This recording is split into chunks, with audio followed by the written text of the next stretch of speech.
So I'm very much a believer that industry leaders need to be proactive and responsible. And what role do you think the industry leaders should play in this ecosystem? And also, for the term that's been bantered about a lot in different ways, and it might have different definitions, are SROs. And how relevant is a self-regulatory organization to support this development and innovation, and to be part of this regulatory environment?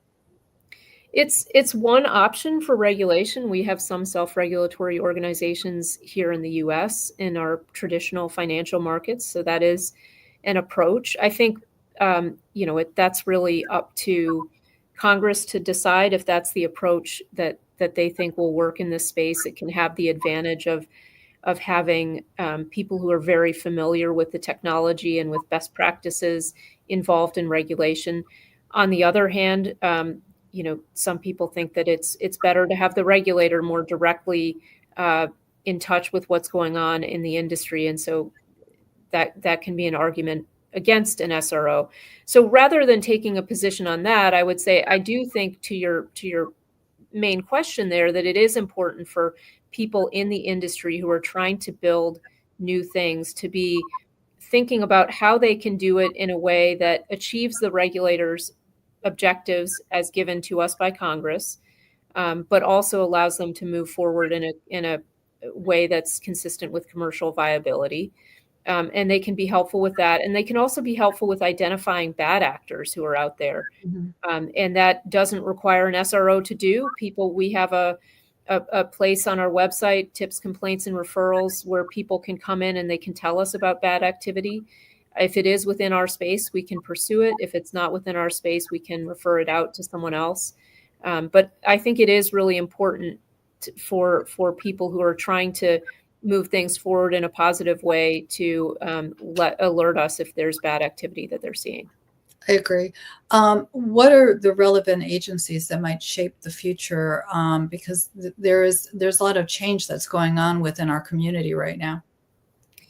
Well, I think there are agencies at the federal and the state level, and because there's so many regulators in the United States at both the federal and state level, that could be a lot of different agencies. Of course, the CFTC, the Commodity Futures Trading Commission, is one that we work closely with. The banking regulators at the federal level are also likely to be involved. And then we've already seen a lot of activity at the state level, a lot of, we were talking about sandboxes. There's been sandboxing done at the state level, and I think we have examples that we can learn from there as well. So I think there'll be lots of interest from lots of different people. On the state level, are there any sandboxes that you want to mention that we should be aware of, so that way people can look at how they're doing this? Well, there have been a lot of different efforts in different states. Wyoming has been very active in the crypto space. There have been other states, Arizona and others, that have tried to build sandboxes. So I think we can draw from a lot of different experiments. Again, a lot of states have made the decision that they want to try some sandboxing. So we welcome examples, and we hope that the state regulators will speak with us as well.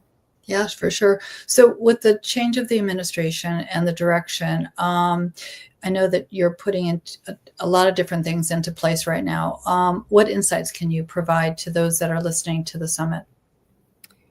I think the message really is our doors are open. We're trying to talk to as many people as we can. We hope that people will give us their best input about how we can move forward. This is the time that you have an opportunity to shape how regulation develops, and we hope that you'll take advantage of it. So outside of finance and compliance, what interests you personally in the crypto or DeFi space? I think generally that the idea that you can remove intermediaries, which can lower costs and also enable people to access a product or service on the same terms as someone else. That's a really interesting concept. I think another interesting concept is you can organize people in a way that you weren't able to before. You can take strangers and enable them to trust one another, through the mediation of code, because they can see what's happening. And so that is interesting to me. And also you can build up potentially a more systemically resilient financial system if you have decentralization. As I said at the beginning, we'll see where the technology is useful and where not. People have lots of ideas, and I'm just enthusiastic about seeing people running these experiments. So one, well, maybe not final question, but a question that I have from the perspective of training and education, both from the consumer side as well as from the professional side.